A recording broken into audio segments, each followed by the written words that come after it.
Apa kabar? Bertemu lagi dengan Bu Marta dalam pembelajaran virtual Bahasa Indonesia.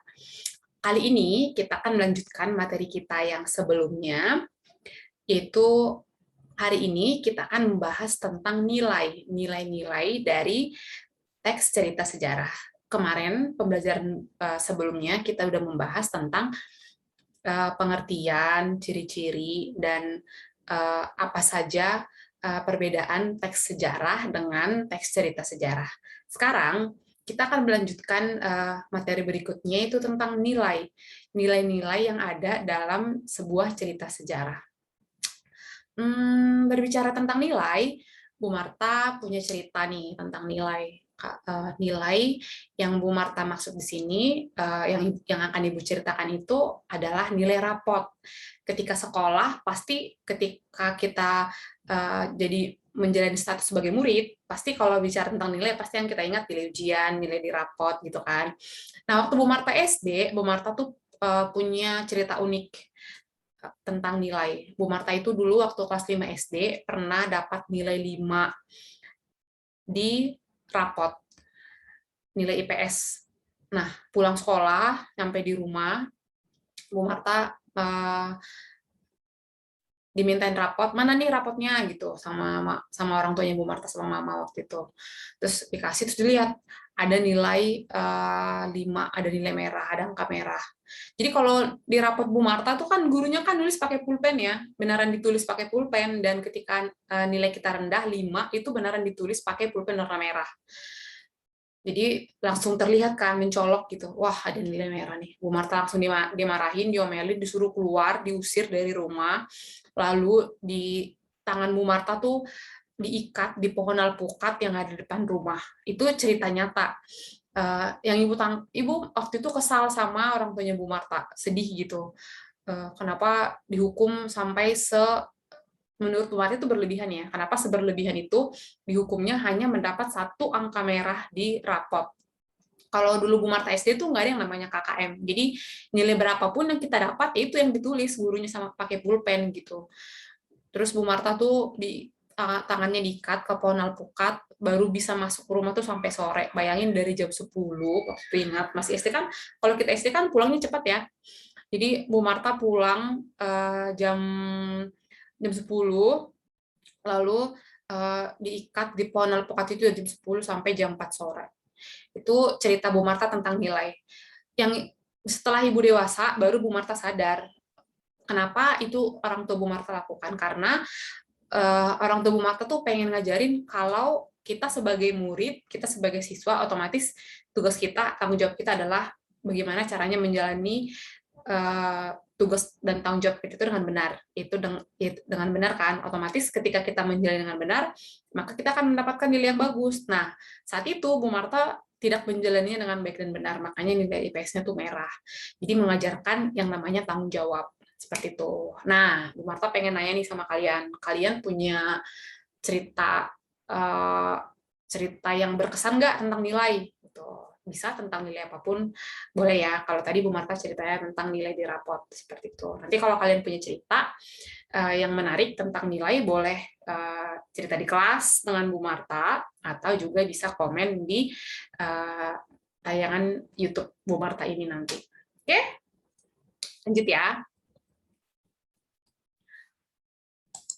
Selanjutnya, ini nih yang tadi yang Ibu bilang, kita akan belajar topiknya, yaitu tentang menyusun nilai-nilai teks cerita sejarah ke dalam teks eksplanasi. Jadi, ada kompetensi dasarnya seperti biasa. Kompetensi dasar itu adalah bagian dari kurikulum ya, maksudnya tuntutan dari kurikulum untuk kalian itu seperti apa. Nah, kalau di sini tuh yaitu mengonstruksi nilai-nilai dari informasi cerita sejarah ke dalam teks eksplanasi. Berarti ada 2 topik nih yang akan kita pelajari hari ini, yaitu tentang nilai-nilai dari cerita sejarah dan juga tentang teks eksplanasi. Kalian masih ingat nggak eksplanasi itu kalian pelajari di kelas berapa? Sebenarnya eksplanasi itu adalah materi kalian di tingkat sebelumnya. Kalau Bu Marta tidak salah, itu dipelajari di kelas 10. Oke, semoga kalian masih ingat ya. Lanjut, indikator pencapaian kompetensinya. Jadi maksudnya apa yang harus kalian kuasai ketika selesai belajar, setelah selesai kita belajar materi ini, kalian sudah harus bisa apa? Nah, yang pertama itu adalah kalian sudah harus bisa menulis kembali nilai-nilai dalam novel sejarah. Yang kedua, kalian harus sudah bisa menyajikan nilai-nilai novel sejarah ke dalam sebuah teks eksplanasi. Dan yang ketiga,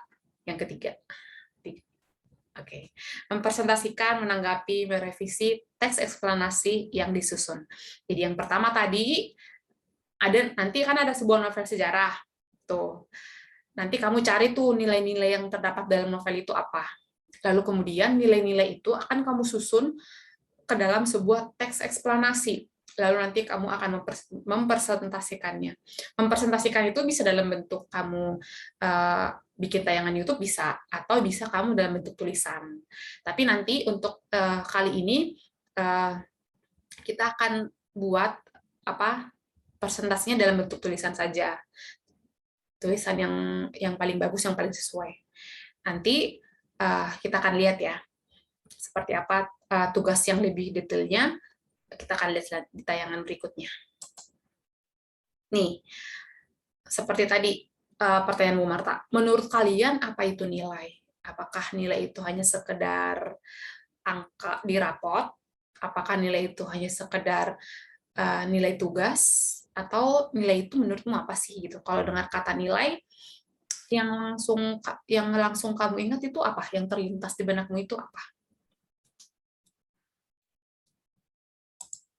Nih, nilai. Kita akan belajar tentang pengertian nilai. Yang pertama, menurut KBBI, nilai itu adalah sifat-sifat atau hal-hal yang penting dan berguna bagi kemanusiaan, atau sesuatu yang menyempurnakan manusia sesuai dengan hakikatnya. Berarti dalam hal ini, kalau menurut KBBI, nilai itu bisa berupa sifat atau bisa berupa hal-hal sifat-sifat penting atau hal-hal penting. Yang jelas itu sangat berguna, atau hal itu bisa menyempurnakan hakikat. Berarti hakikat itu keberadaan, keutuhan keberadaan manusia. Berarti segala sesuatu yang bisa membuat manusia itu utuh, itu adalah arti dari nilai. Manusia utuh itu bukan berarti bentuknya ya, dari ujung kaki ke ujung kepala, rambutnya ada, kukunya ada, bukan berarti alat-alat tubuh, maksudnya bukan berarti organ tubuh yang utuh, tapi kalau kita manusia kan bukan hanya punya raga kan, tapi kita juga punya jiwa gitu. Jadi bagaimana manusia itu utuh secara jiwa dan raga. Nah, itu maksudnya. Itulah pengertian nilai menurut KBBI. Nah, selanjutnya ada di sini menurut ahli agama. Menurut beliau, nilai itu adalah sebagai sesuatu yang menarik, dicari, menyenangkan, diinginkan, dan disukai dalam pengertian yang baik atau berkonotasi positif.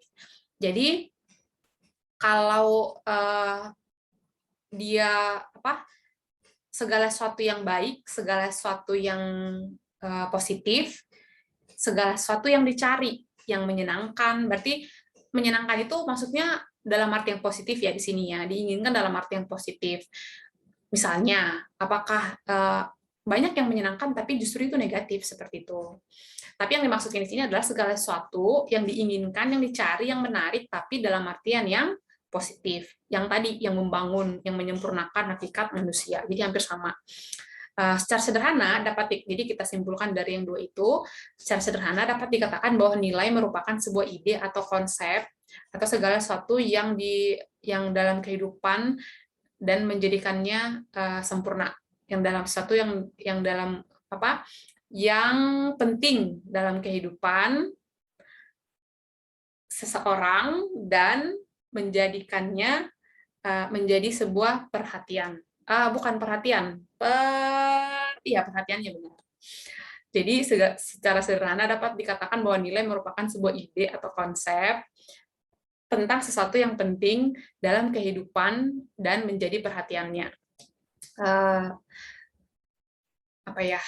Berarti nilai itu adalah segala sesuatu yang segala sesuatu yang penting bagi keberadaan manusia. Berarti apakah nilai itu hanya sebatas angka? Berarti tidak dong, ya kan? Kalau kita baca pengertian dari yang ada di sini menurut ahli dan menurut KBBI, berarti nilai itu bukan hanya segala sesuatu tentang angka doang, bukan segala sesuatu tentang nilai di rapot saja, atau nilai ulangan harian, atau nilai di ijazah, bukan. Berarti nilai itu adalah segala sesuatu yang menurut kita penting, menurut kita menarik, dan menurut kita punya arti yang bikin kita utuh. Makanya kan nilai diri, kan dalam kehidupan ini kan ada namanya nilai diri seorang itu seperti apa gitu. Jadi apa yang penting menurut kamu? Ketika yang penting menurut kamu uang, ya berarti kan kebanyakan kalau orang mendewakan uang, menganggap yang penting itu uang, berarti kan dia akan dikenal dia akan dikenal sebagai orang yang mata duitan gitu misalnya. Jadi ketika orang ingat dia, oh misalnya Bu Marta itu menilai orang itu dari seberapa banyak uangnya. Bu Marta akan berteman dengan orang yang menurut Bu Marta punya banyak uang. Menurut Bu Marta bisa memberikan keuntungan buat Bu Marta berupa materi atau uang. Berarti dengan secara, apalagi misalnya Bu Marta mendekat atau dekat dengan laki-laki, memilih laki-laki yang hanya berdasarkan uangnya saja. Berarti nilai diri Bu Marta itu adalah tentang uang saja, maka tidak salah pada suatu saatnya kelak misalnya orang akan menilai Bu Marta itu cewek matre, cewek mata duitan, karena menurut Bu Marta yang penting buat Bu Marta itu adalah uang gitu. Itu adalah nilai dari Bu Marta, karena itu yang Bu Marta suka dan cari seperti itu. Nah, itu juga yang menjadi pandangan hidup Bu Marta. Makanya kita tidak bisa sembarangan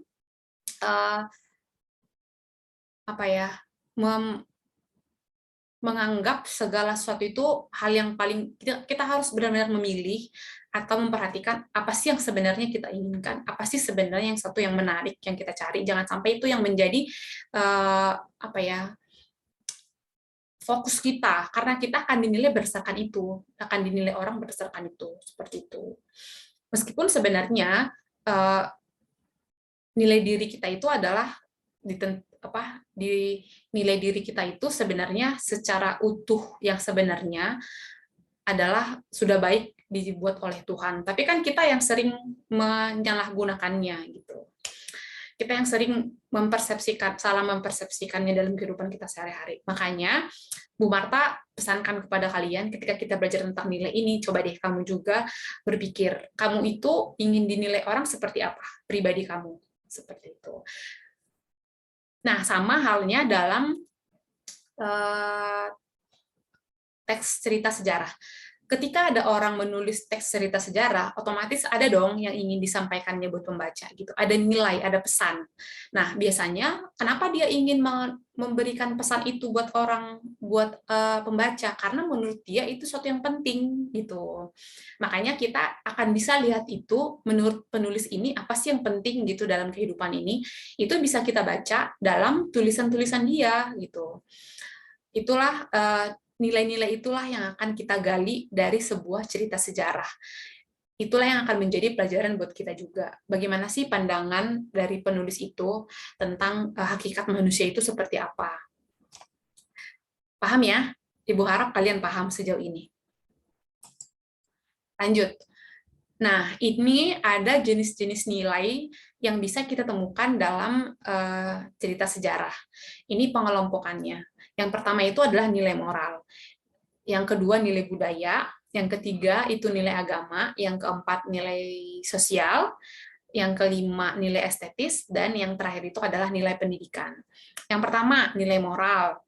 Nilai moral itu adalah nilai yang memancarkan atau memberikan pembelajaran kepada kita tentang etika, sopan santun, moral. Moral itu kan berarti kelakuan ya, karakter kita seperti apa gitu. Jadi dari cerita itu kira-kira yang diajarkan penulis kepada kita yang berhubungan dengan etika atau sopan santun itu ada atau enggak? Contohnya seperti apa gitu. Nanti biasanya itu ada dalam cerita sejarah berupa melalui tindakan tokoh biasanya.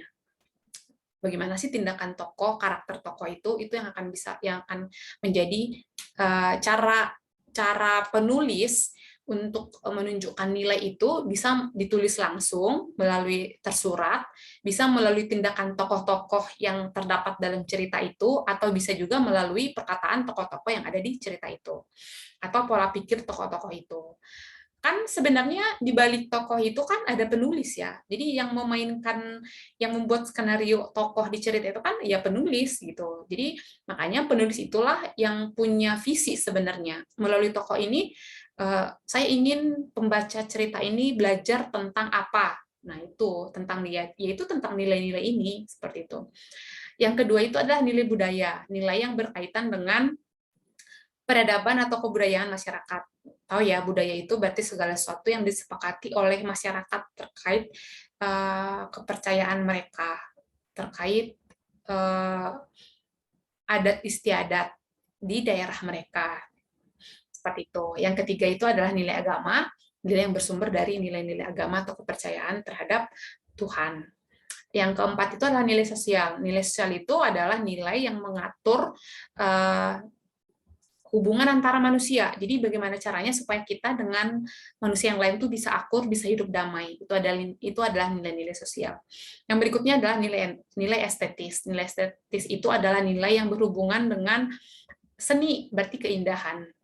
Segala sesuatu yang berhubungan dengan keindahan. Bisa juga itu seni yang dimaksud di sini adalah nilai yang bagaimana sih caranya seorang penulis bisa menyajikan ceritanya semenarik mungkin. Itu juga termasuk nilai estetis. Dan yang terakhir adalah nilai pendidikan. Nilai pendidikan itu adalah nilai yang berhubungan dengan proses pengubahan sikap dan tata laku seorang atau kelompok dalam mendewasakan kemanusiaan melalui upaya pengajaran dan latihan. Jadi,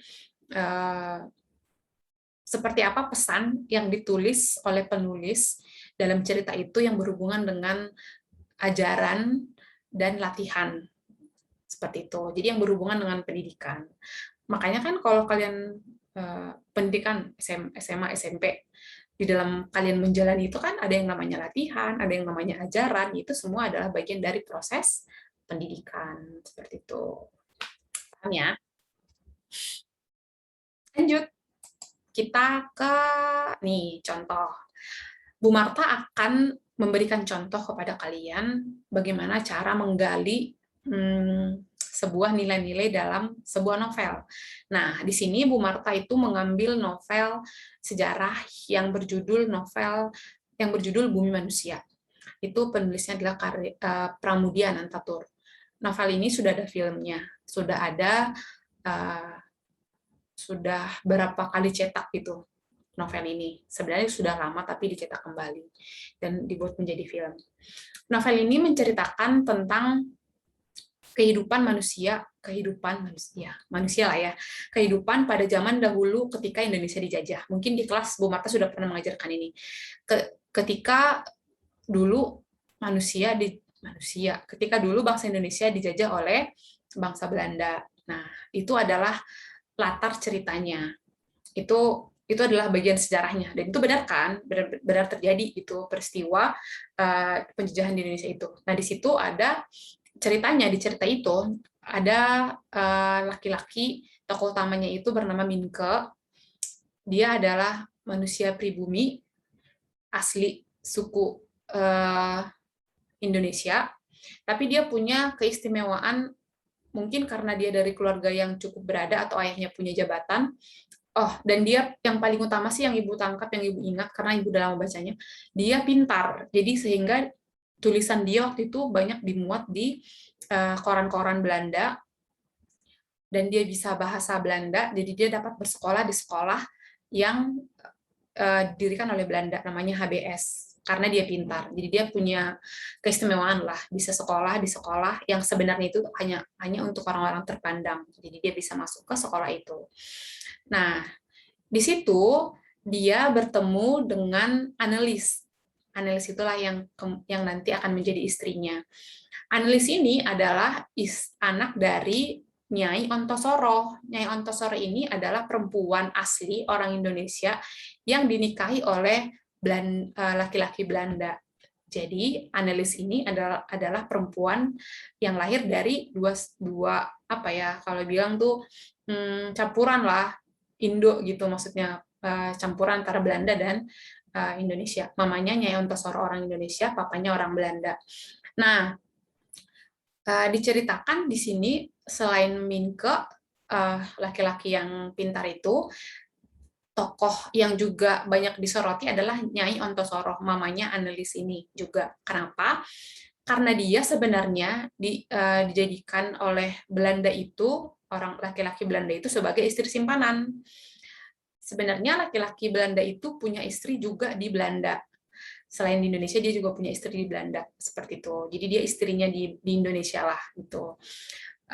Banyak orang yang apa ya menganggap dia sebelah mata, apa ya, jadi kayak menghina lah istilahnya. Dianggap dipandang sebelah mata karena dia laki-laki simpanan.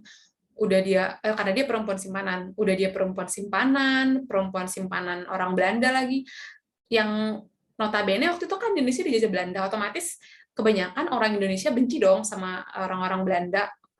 Nah, coba kita bayangkan bagaimana posisinya Nyai Ontosoro di situ gitu. Lo kok berkhianat sih nikah sama orang Belanda, mau lagi jadi simpanan gitu kan. Tapi di sisi lain ternyata Nyai Ontosoro itu diberikan pendidikan yang sangat luar biasa oleh laki-laki Belanda ini, suaminya itu gitu.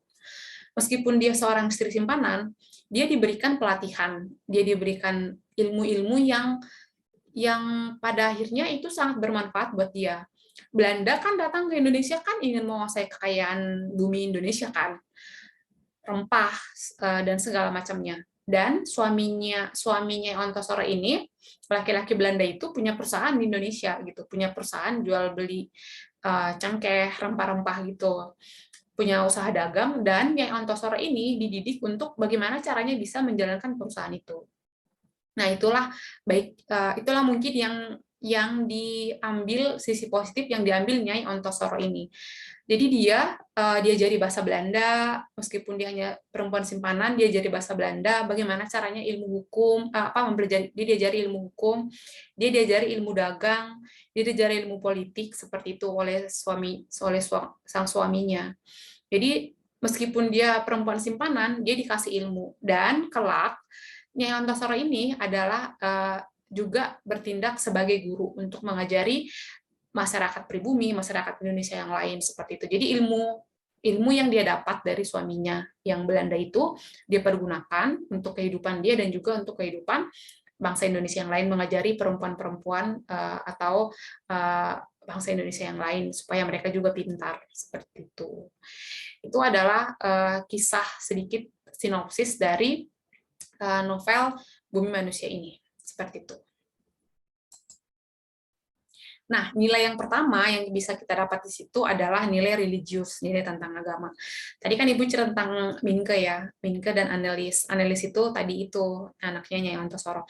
Karena Annelies itu adalah anak dari Belanda dan Nyai Ontosoro, papanya kan orang Belanda ya. Jadi dia agamanya berbeda. Ibu lupa, berbeda apa sama ya?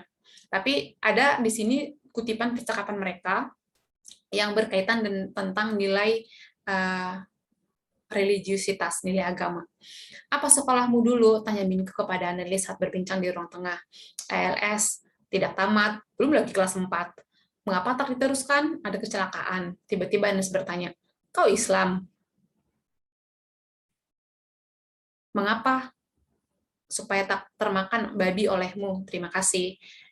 Segera pelayan menghidangkan susu coklat dan kue. Oh, berarti di sini ternyata Annelies itu karena, oh iya benar, karena papanya adalah orang Belanda, dia bisa makan, dia Kristen, jadi dia memakan tanda kutip binatang babi itu. Nah tapi dia menghargai Minke yang orang asli Indonesia yang kebanyakan adalah agamanya Muslim.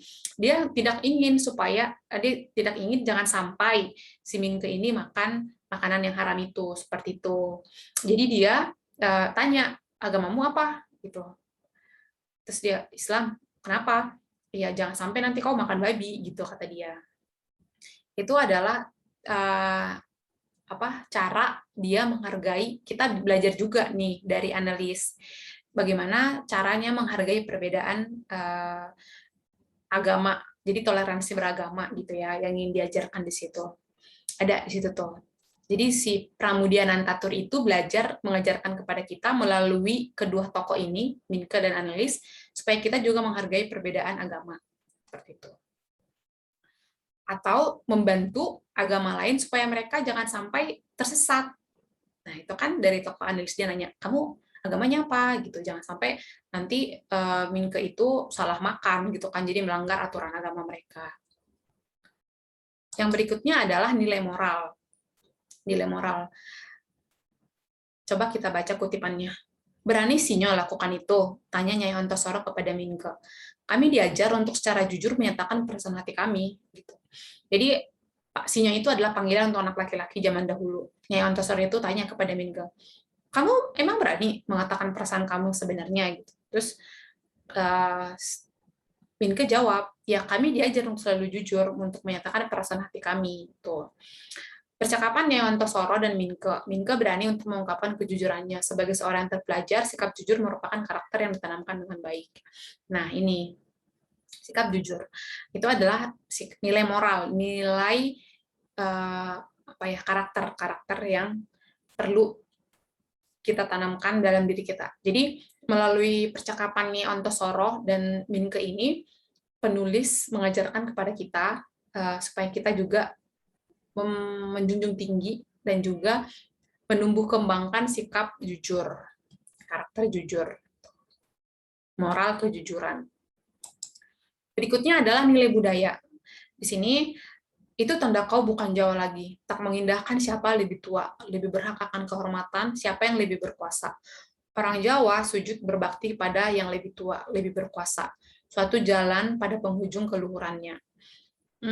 Di cerita ini, ceritanya Minke itu punya kakak. Jadi kakaknya masuk ke kamar Minke. Dia lihat buku hariannya Minke, baca-baca gitu, buku diary. Jadi marah dong Minkenya, apaan sih kak? Kok baca-baca buku harian orang sih, kan gak sopan gitu.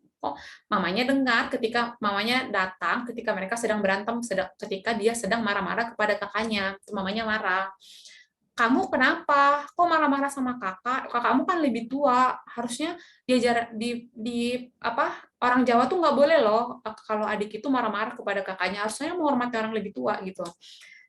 Sebenarnya inilah miskonsepsi gitu, karena kan mamanya tidak tahu kenapa dia marah sebelumnya gitu, padahal sebenarnya ada hal yang wajar yang bikin dia marah, tapi mungkin caranya marah kepada kakaknya mungkin berlebihan, ya meskipun sebenarnya Bu Marta juga kalau di posisi dia mungkin akan ada kecewa gitu ya, tapi kan ketika orang kecewa, cara menyampaikan kecewa itu kan beda ya, ada yang marah, ada yang diam gitu, ada yang ya bicara baik-baik seperti itu, tidak marah, dan juga tidak diam, tapi bicaranya baik-baik. Ada yang seperti itu.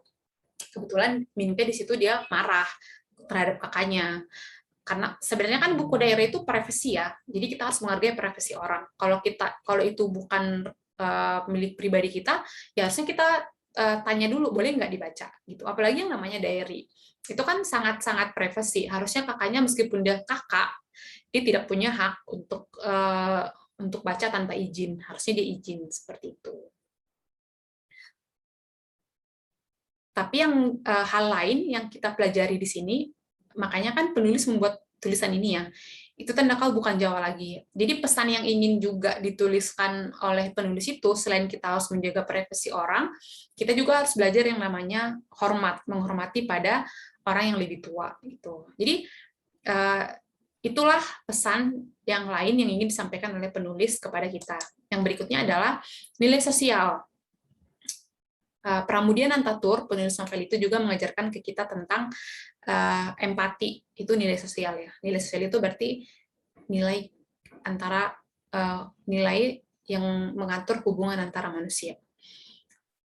Seorang pelayan wanita menghidangkan susu coklat dan kue, dan pelayan itu tidak datang merangkak seperti pada majikan pribumi. Malah dia melihat padaku seperti menyatakan keheranan. Tak mungkin demikian terjadi pada majikan pribumi. dia harus menunduk, menunduk terus. Dan alangkah indah kehidupan tanpa merangkak-rangkak di hadapan orang lain. Jadi ceritanya di situ ada yang tadi keluarga Annelies dan Nyai Ontosoro ini. Nyai Ontosoro itu kan tadi simpanan Belanda itu. Mereka punya anak yang namanya Annelies. Minke datang bertamu ke rumah mereka. Dia ceritanya pengen main nih, pengen ngapelin Annelies gitu. Nah, di rumah mereka ada pembantu. Ketika pembantu ingin menyajikan, ya biasa dong, misalnya kalau kalian di posisi analis, kalian misalkan perempuan, bagi kalian yang murid perempuan, cowok kalian datang nih ngapel, kebetulan kalian punya pembantu, pasti dibikinin minum ya, gitu biasanya. Gitu kan, seperti itu kan biasanya ya. Kalau di situ diceritain kalau zaman dahulu kala itu, kalau dia orang asli pribumi, misalnya orang Indonesia asli, yang derajatnya tinggi, gitu kan, yang orang kaya, yang punya kuasa, atau ya yang punya jabatan, yang kaya, kalau mereka punya pembantu, kalau orang Indonesia punya pembantu, kalau pembantunya datang, itu nggak bisa langsung berdiri tegak gitu bawa minuman, nggak bisa. Mereka tuh harus dari jauh tuh mereka harus menunduk-nunduk, menunduk. Jadi nggak bisa lihat nggak bisa menatap muka tamu sang majikan, atau melihat muka sang majikan nggak bisa berhadapan langsung tegak gitu, harus menunduk. Itu tandanya sopan. Atau merangkak merangkak gitu. Tahu kan kalau pernah nggak lihat film zaman dulu, mereka tuh nggak bisa berdiri di depan majikannya, jadi duduknya tuh merangkak, tahu merangkak kan, berjalan merangkak lewat untuk melewati lalu ke dapur gitu, nggak bisa berdiri seperti biasa bawa minuman, nggak kayak gitu tuh, nggak, kesannya nggak sopan gitu. Itu kalau dia tinggal sebagai pembantu di orang pribumi, orang Indonesia yang kaya, orang asli Indonesia yang kaya. Sedangkan di situ diceritakan oleh Pramudia Nantatur, dibuat cerita bahwa meskipun Annelies dan Nyai Ontosoro itu mereka adalah orang kaya, ya mereka punya itulah ya, mereka kan jadi kaya itu karena mereka ada bagian dari keturunan Belanda gitu kan, suaminya Nyai Ontosoro itu kan nikah sama orang Belanda ya. Meskipun Nyai Ontosoro itu adalah nikah sama orang Belanda, dia tidak memperlakukan pembantu di rumahnya, orang Indonesia di rumahnya, layaknya orang Indonesia yang lain.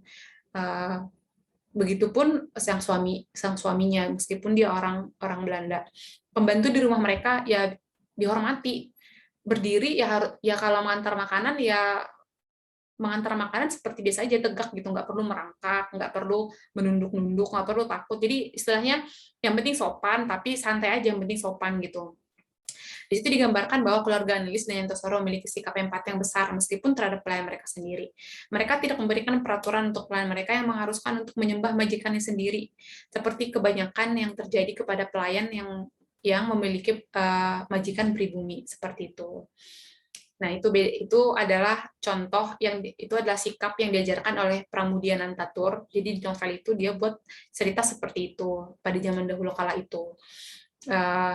Dia ingin menuliskan bahwa ketika kamu keluarga berada dan ada orang yang menurutmu kurang beruntung di serumah denganmu, kamu tuh punya pilihan untuk memperlakukan mereka dengan baik atau untuk memperlakukan mereka dengan tidak baik, seperti itu.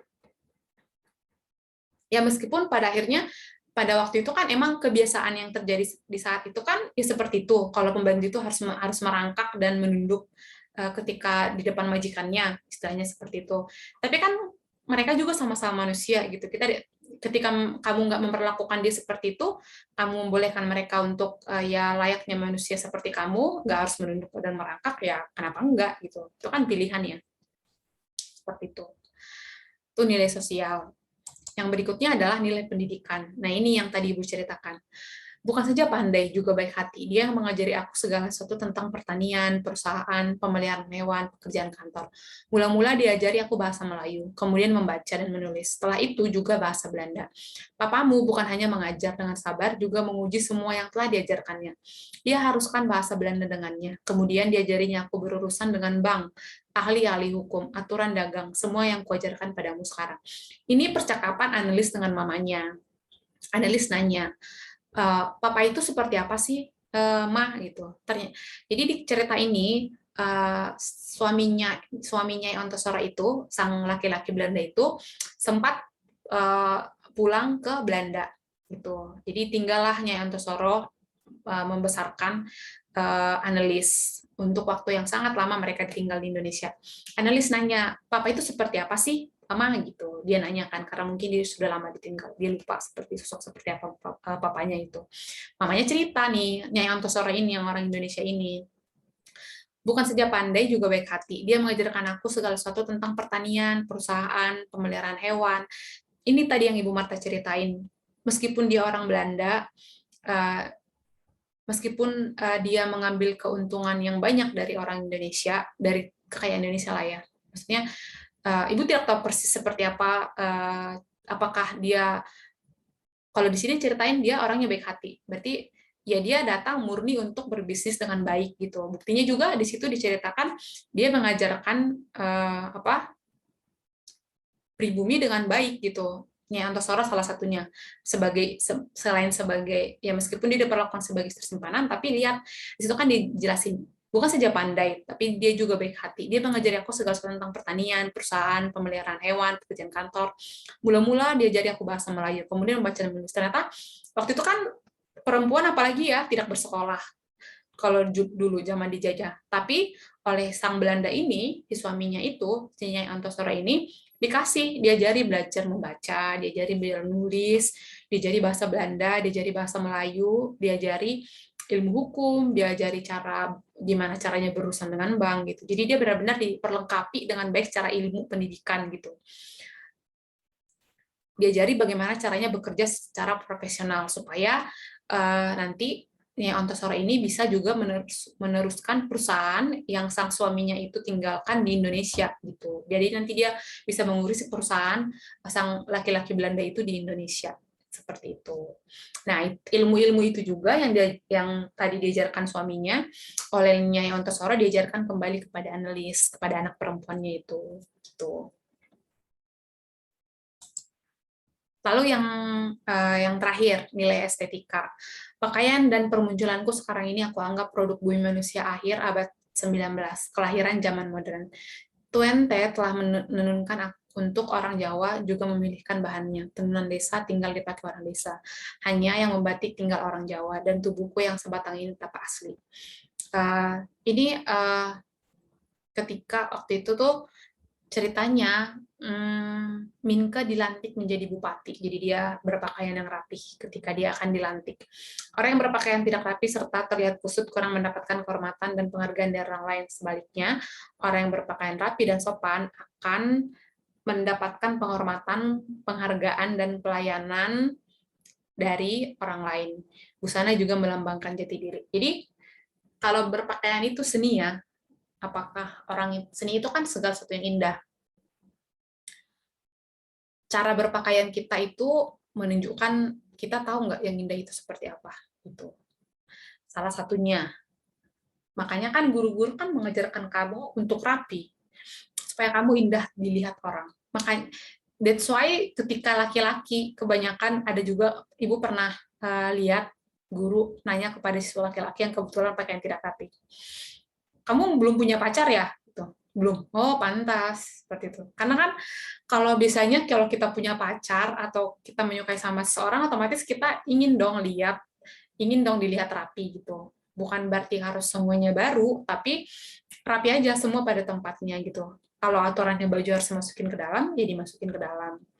Kalau aturannya rambutnya harus pendek biar indah untuk laki-laki, biar kelihatan indah, ya rambutnya harus pendek seperti itu. Jadi mengajarkan kamu tentang konsep indah seni seperti itu.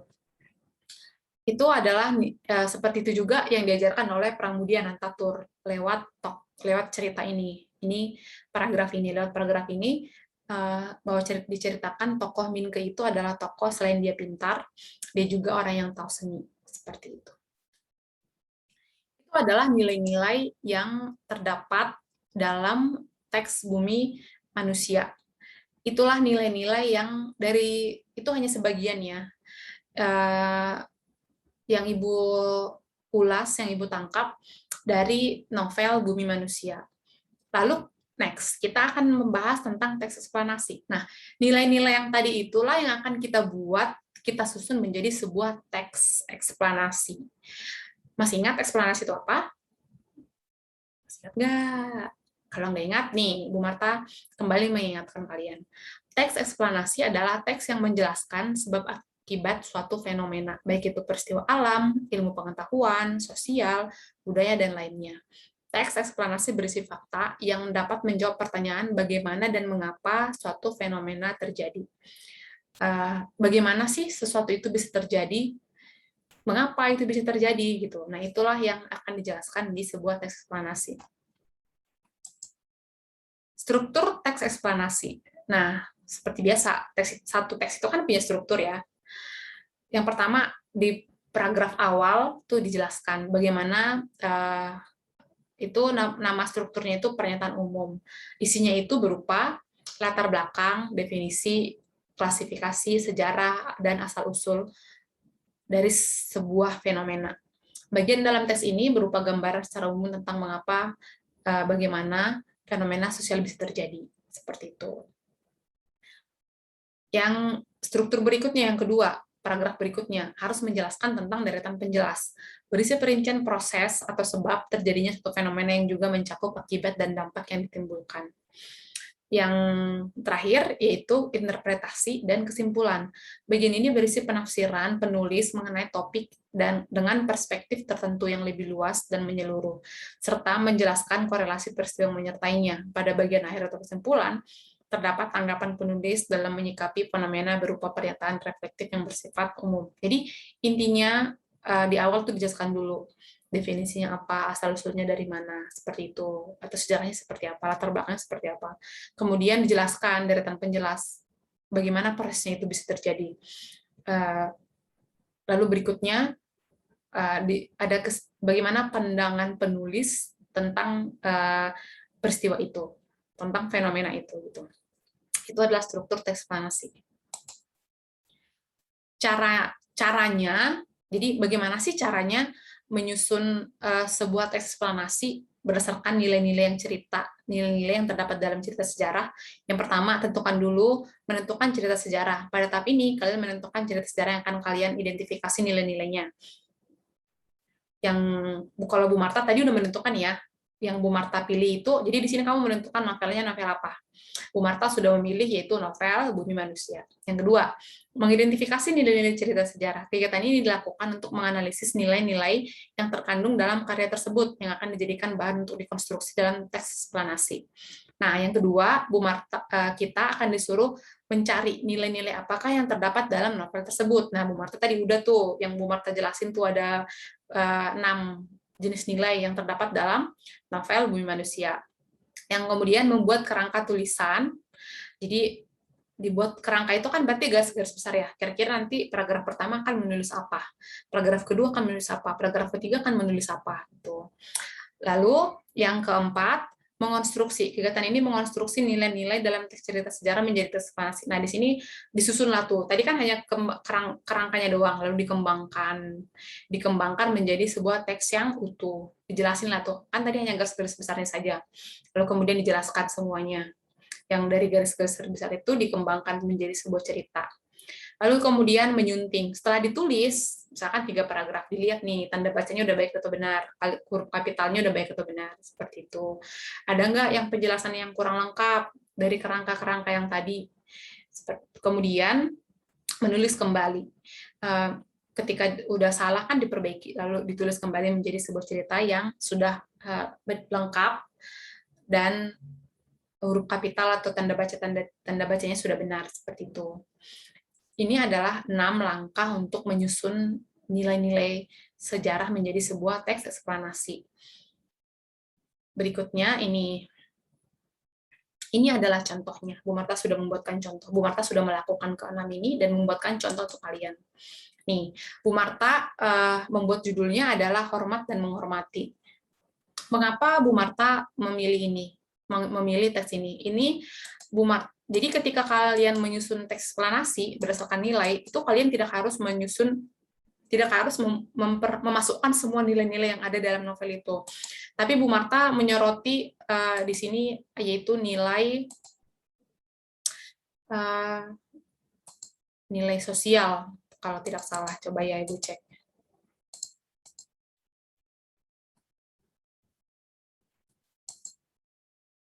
Nah ini nilai budaya yang Ibu lihat, yang Ibu sorotin. Nilai budaya bagaimana bahwa Minke itu harus hormat sama kakaknya. Jadi menghormati orang lebih tua. Ini yang menurut Ibu ini menarik untuk dibahas. Jadi Ibu ambil dari nilai budaya tentang menghormati orang lebih tua dan juga dari nilai sosial. Nah, nilai sosial bagaimana seorang orang Belanda, majikan seorang Belanda yang menikahi masyarakat pribumi, mereka punya pembantu, tapi pembantunya itu tidak diperlakukan semena-mena gitu, tapi diperlakukan dengan baik, layaknya manusia seperti mereka. Jadi punya empati, pembantunya nggak harus merangkak, nggak harus menunduk gitu. Jadi Ibu berangkat dari kedua nilai ini, nilai budaya dan nilai sosial. Makanya Ibu menuliskan tadi teks eksplanasinya itu berjudul hormat menghormati, seperti itu. Jadi kamu juga nanti ketika menulis teks eksplanasinya, kamu tidak harus menghubungkan semua, memasukkan sebuah nilai itu ke dalam teks eksplanasi, nggak usah. Yang menurut kamu menarik aja. Nah, kebetulan Bu Marta tertarik dengan kedua nilai tadi, yaitu bagaimana pembantu diperlakukan, bagaimana Belanda memperlakukan pembantunya di rumahnya, dan juga bagaimana diajarkan di situ kalau budaya orang Jawa itu harus menghormati orang yang lebih tua, seperti itu. Makanya Bu Marta menulis judulnya hormat dan menghormati. Nah, ini paragraf pertama. Ini kan tadi kan struktur dari teks eksplanasi itu kan ada paragraf pertama tuh pernyataan umum. Nah, di sini tuh yang tadi isinya itu adalah Ibu ketika membuat kerangka keterangan, Ibu udah buat tuh. Misalnya seperti ini. Contohnya nih, menentukan cerita tadi udah, menentukan ceritanya itu, menentukan novelnya itu adalah novel Bumi Manusia. Yang kedua itu adalah menentukan nilai-nilai cerita sejarah tadi udah ya, nilai-nilai apa saja. Yang ketiga ini adalah membuat kerangka tulisan. Jadi Bu Marta menulis di selembar kecil, tapi nggak kelihatan ya. Nggak kelihatan sih. Ibu Marta menulis di paragraf pertama menjelaskan tentang pengertian hormat menghormati, gitu kan. Lalu contohnya dari novel itu peristiwa tentang hormat menghormati itu ada di bagian mana, di cerita itu seperti apa dijelaskan di novel itu gitu kan, bagian mana yang menunjukkan tentang hormat menghormati. Lalu paragraf kedua, mengapa kita harus menghormati, bagaimana cara menghormati gitu, bagaimana bagaimana seorang itu bisa mempunyai rasa hormat, lalu seperti apa bentuk-bentuk menghormati, itu paragraf kedua. Lalu paragraf ketiga nanti menjelaskan tentang kesimpulan nih, paragraf ketiga sesuai dengan ini ya, interpretasi dan kesimpulan. Interpretasi dan kesimpulan itu bagaimana sih pendapat Bu Marta tentang hormat itu gitu. Mengapa kalau di paragraf kedua tadi itu ya, tadi ini kan pernyataan umum, dijelaskan di situ ada definisi. Makanya tadi paragraf pertama Bu Marta menjelaskan tentang definisi tentang menghormati seperti itu. Lalu paragraf kedua deretan penjelas. Bu Marta menjelaskan tentang bagaimana cara bagaimana menumbuhkan rasa hormat dan bagaimana bentuk-bentuk menghormati itu, seperti itu. Bagaimana dan mengapa. Bagaimana cara menumbuhkan rasa hormat, mengapa kita harus menghormati orang dan menghormati diri kita. Itu di paragraf deretan penjelas. Interpretasi bagaimana pendapat Bu Marta tentang hormat menghormati itu, dan ada kesimpulan. Nah, itulah yang Ibu lakukan di bagian membuat kerangka tulisan. Jadi tiga pokok yang tadi. Lalu Ibu mengonstruksinya, tadi mengonstruksi berarti mengembangkan menjadi sebuah teks. Nah, inilah yang Ibu beri tanda garis putih itu adalah kerangkanya. Nah, yang sisanya itu adalah bagian penjelasnya, seperti itu. Nah, paragraf pertama, tadi judulnya hormat menghormati, hormat dan menghormati. Paragraf pertama seperti ini isinya. Berarti penjelasan tentang hormat dan menghormati. Definisi. Menurut KBBI, hormat artinya menghargai atau dalam kurung takjim, hikmat, sopan. Menghormati artinya menaruh hormat, menghargai, menjunjung tinggi. Hormat dan menghormati ini adalah sikap menghargai, sopan, dan menaruh hormat akan keberadaan diri kita, orang lain, terutama orang yang lebih tua dari kita. Nilai ini juga yang diajarkan ketika kita membaca novel Bumi Manusia. Kita akan diajarkan tentang sikap hormat dan menghormati. Hal ini terlihat ketika Bunda mengingatkan Minke untuk menghormati kakaknya. Ketika Minke protes karena kakaknya membaca buku harian miliknya, dan ketika Nyai Ontosoro sangat menghargai pembantu di rumahnya dengan tidak mengharuskan mereka untuk menyembah majikannya sendiri layaknya majikan pribumi yang lain. Ini paragraf pertama. Lalu berikutnya kita lanjut ke paragraf kedua, yaitu deretan penjelas. Lalu mengapa kita harus menghormati orang lain? Tuh, jadi kan mengapa dan bagaimana di deretan penjelas itu. Lalu mengapa kita harus menghormati orang lain? Sebagai makhluk sosial, kita selalu bersinggungan dengan orang lain. Agar hubungan kita dengan orang lain harmonis dan tetap terjaga, kita perlu menghormati orang lain. Inilah alasannya mengapa kita harus mempunyai rasa hormat dan menghormati. Selain membuat hati orang lain senang dan merasa dimanusiakan, kebiasaan menghormati orang lain juga memberi hal positif bagi diri kita sendiri. Kita akan punya banyak teman, kita juga akan dihormati orang-orang lain, dan konflik atau masalah dalam hidup kita juga akan lebih minim. Seperti itu. Inilah mengapa tadi kan jelasin ya, kalau teks eksplanasi itu adalah teks yang menjelaskan mengapa dan bagaimana. Nah, ini mengapa. Untuk menjawab pertanyaan mengapa kita harus menghormati orang lain. Ini adalah alasannya. Lalu berikutnya bagaimana? Bagaimana sih menumbuhkan rasa hormat? Nah, ini sikap hormat dan menghormati orang lain tidaklah tumbuh sendirinya. Hal itu kita pelajari secara langsung dan tidak langsung dalam proses kita bertumbuh dan bersosialisasi. Pihak yang wajib dan bertugas untuk menumbuhkan sikap hormat dan menghormati pada diri kita untuk pertama kalinya adalah keluarga. Cara untuk menumbuhkan sikap hormat dan menghormati adalah dengan membiasakan untuk menjadi pendengar yang baik. Tidak bermain handphone ketika diajak berbicara, menghargai perbedaan pendapat, mengucapkan terima kasih, meminta maaf ketika melakukan kesalahan, merawat diri, dan menghindari kebiasaan yang merusak diri. Enggak? Yang merusak diri, benar ya? Jadi, hormat dan menghormati itu di sini dijelaskan bukan hanya ditujukan kepada orang lain, tapi juga kita harus menghormati diri kita dengan cara merawat diri dan menghindari kebiasaan yang merusak diri. Dan di paragraf terakhir, yaitu bagian kesimpulan, dan bagaimana sih pandangan Bu Marta tentang hormat-menghormati itu, gitu. Demikianlah sikap hormat dan menghormati wajib kita tumbuh kembangkan dalam diri kita sebagai makhluk sosial. Bukan hanya untuk menyenangkan orang lain, akan tetapi tentu saja hormat dan menghormati adalah cara kita menghargai dan memberi nilai diri kita sendiri. Nah, jadi ketika kita bisa menghormati dan ketika kita bisa hormat kepada diri kita, dan ketika kita punya rasa hormat, dan kita menghormati orang lain, dan kita juga menghormati diri kita sendiri, itu adalah nilai diri kita. Jadi orang, oh dia anaknya ini ya, bukan hanya untuk supaya dianggap orang baik sebenarnya, tapi ketika kita memang punya rasa itu, ya masalah kita juga akan berkurang gitu. Itu juga adalah kebaikan untuk diri kita, bukan hanya untuk menyenangkan orang lain atau supaya dianggap orang lain baik atau sopan, bukan, tapi itu akan mengurangi masalah dalam hidup kita. Ketika masalah kita nggak banyak juga, kita juga yang ini, kita akan dihormati orang lain juga. Ketika kita tidak memperlakukan orang lain sembarangan, orang lain juga akan memperlakukan kita sembarangan. Jadi itu kan akan kita juga yang dapat hal baiknya gitu. Masalah kita juga tidak akan banyak ketika kita tahu cara menghormati orang lain. Nah, itu adalah teks yang Ibu harusnya tadi itu 4 paragraf ya, tapi karena kan dalam PowerPoint kan nggak muat tuh 4 paragraf, makanya Ibu potong-potong berdasarkan strukturnya seperti itu. Itu adalah teks eksplanasi yang judulnya hormat dan menghormati. Nah, tugas kalian adalah susunlah nilai-nilai novel sejarah yang kamu baca ke dalam sebuah teks eksplanasi. Jadi kamu diminta melakukan hal yang sama yang seperti Bu Marta lakukan. Bu Marta tuh tadi sudah menyusun sebuah teks yang Bu Marta sudah susun. Itu Bu Marta yang mengerjakannya sendiri, tidak cari dari internet. Maksudnya tidak mengcopy paste dari internet teks itu utuh, bukan, tapi Bu Marta cari dari internet apa sih pengertian hormat menghormati, apa saja sih nilai-nilai yang ada dalam novel cerita sejarah untuk memperlengkapi yang Ibu Marta tahu, seperti itu. Lalu Bu Marta juga searching dari internet bagaimana sih cara menumbuhkan sikap hormat itu, apa saja contohnya gitu kan, untuk memperlengkapi apa yang sudah Bu Marta tahu. Kamu lakukan hal yang sama. Jadi cari novel sejarah.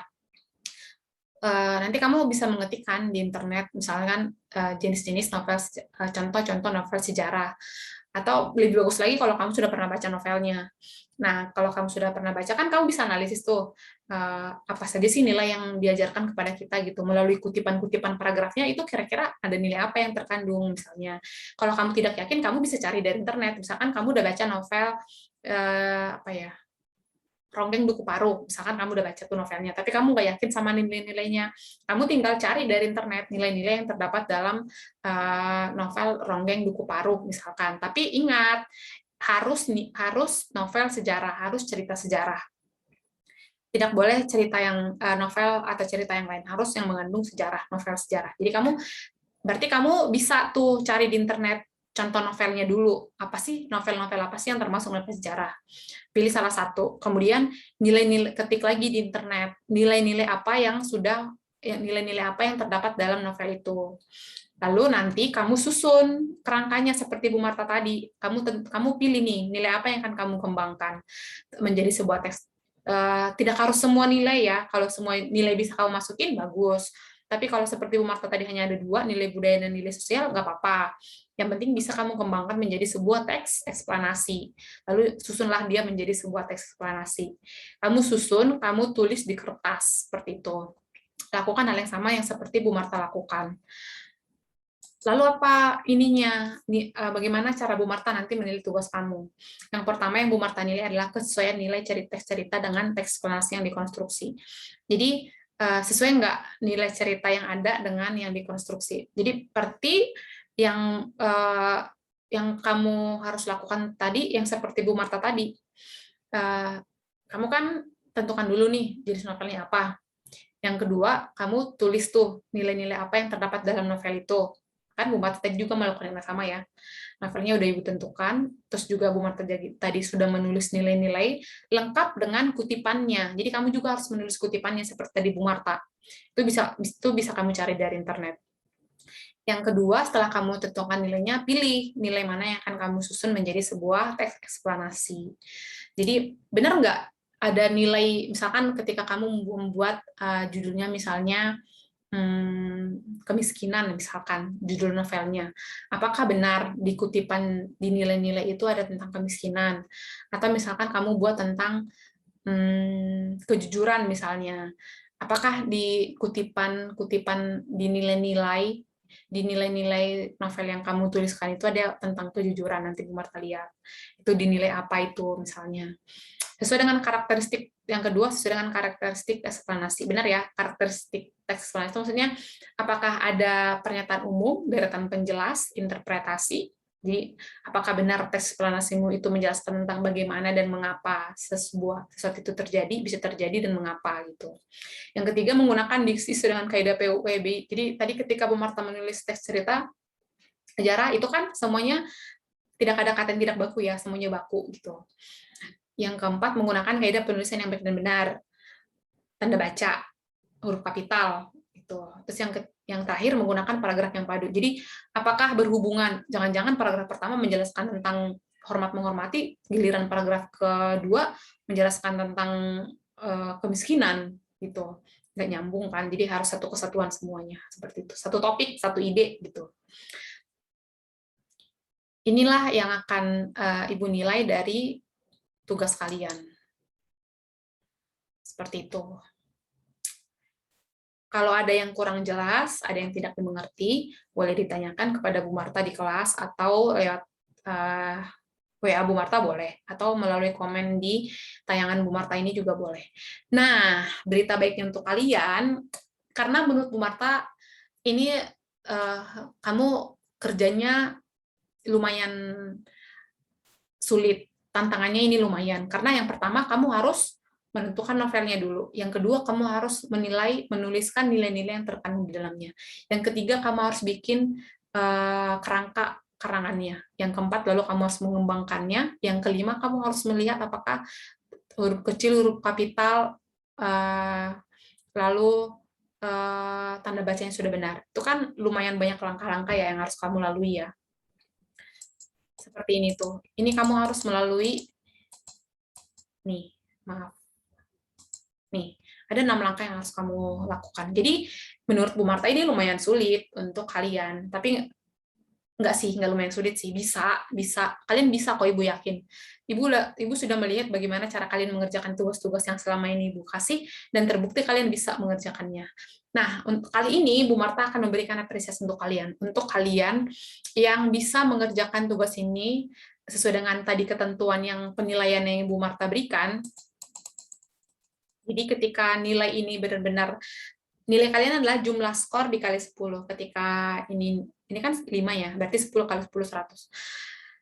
Ketika kalian bisa mengerjakan dengan baik, jadi untuk 4 orang lah ya, jadi 2 orang dari IPA, 2 orang dari IPS. Untuk 4 orang terbaik tulisannya, teks eksplanasinya, akan Ibu berikan hadiah. Dan siapa pemenangnya, bukan pemenang emang lomba bukannya, ini karya terbaik yang akan 4 karya terbaik akan Ibu umumkan di tayangan YouTube berikutnya. Jadi Ibu juga akan tampilkan teks mereka seperti apa isinya, dan Ibu akan memberikan hadiah untuk mereka. Hadiahnya itu adalah voucher pulsa.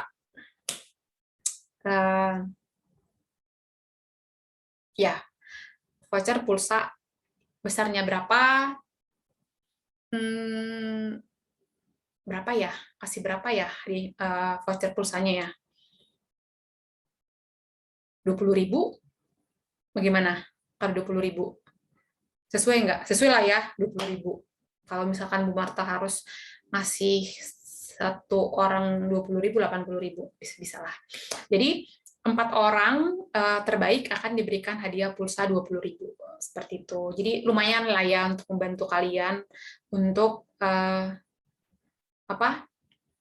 untuk membelikan kuota supaya punya kuota untuk membuka Google Classroom seperti itu. Tapi sebenarnya Ibu harap kalian jangan melihat hadiahnya, tapi lihat nih ketika kalian sudah selesai mengerjakan tugas, wah ternyata saya bisa loh gitu. Jadi jangan berkecil hati gitu. Kalaupun misalkan nanti bukan kalian pemenangnya, tapi kalian juga dapat nilai dari Bu Marta gitu kan. Dan yang paling penting itu kalian membuktikan bahwa kalian bisa menghadapi tantangan ini gitu ketika kalian bisa mengerjakannya. Itu penting. Jadi jangan berpatokan kepada hadiah. Oke, Ibu harap kalian tetap semangat mengerjakan tugas kalian. Jangan gampang menyerah. Kerjakan semaksimal yang kamu bisa. Jangan lupa ya, pesan Bu Marta kali ini yaitu tentang konsep nilai. Ingat, nilai itu bukan hanya tentang angka di rapot, di ijazah, atau ulangan harian. Tapi nilai itu adalah tentang nilai dirimu. Kamu itu menganggap dirimu itu seperti apa, dan orang lain menganggap dirimu itu seperti apa. Tapi bukan pandangan lain sih. Jadi kamu itu memberi nilai diri kamu itu seperti apa sih? Orang yang seperti apa sih? Itu kan yang akan kelihatan dari perbuatan kamu gitu, dari tingkah laku kamu. Seperti itu. Jadi sepertinya Bu Marta kebanyakan ngomong jadi ya. Daripada Bu Marta kebanyakan ngomong jadi, baiklah kita akhiri pertemuan ini. Silakan kerjakan tugasmu, kirimkan tugas teksmu itu, fotokan, tulis di bukumu, kerjakan serapi mungkin, kirimkan fotonya, ketika sudah selesai kamu tulis, kirimkan fotonya ke email Bu Marta. Ibu tunggu, Ibu kasih deadline-nya selama seminggu. Oke? Demikian pertemuan hari ini. Bu Marta mengucapkan terima kasih. Kalau bisa, tolong YouTube Bu Marta ini di-subscribe, jadi kamu nanti dapat pemberitahuan langsung ketika Bu Marta menampilkan atau mengunduh sebuah video pembelajaran. Terima kasih. Assalamualaikum warahmatullahi wabarakatuh. Dadah!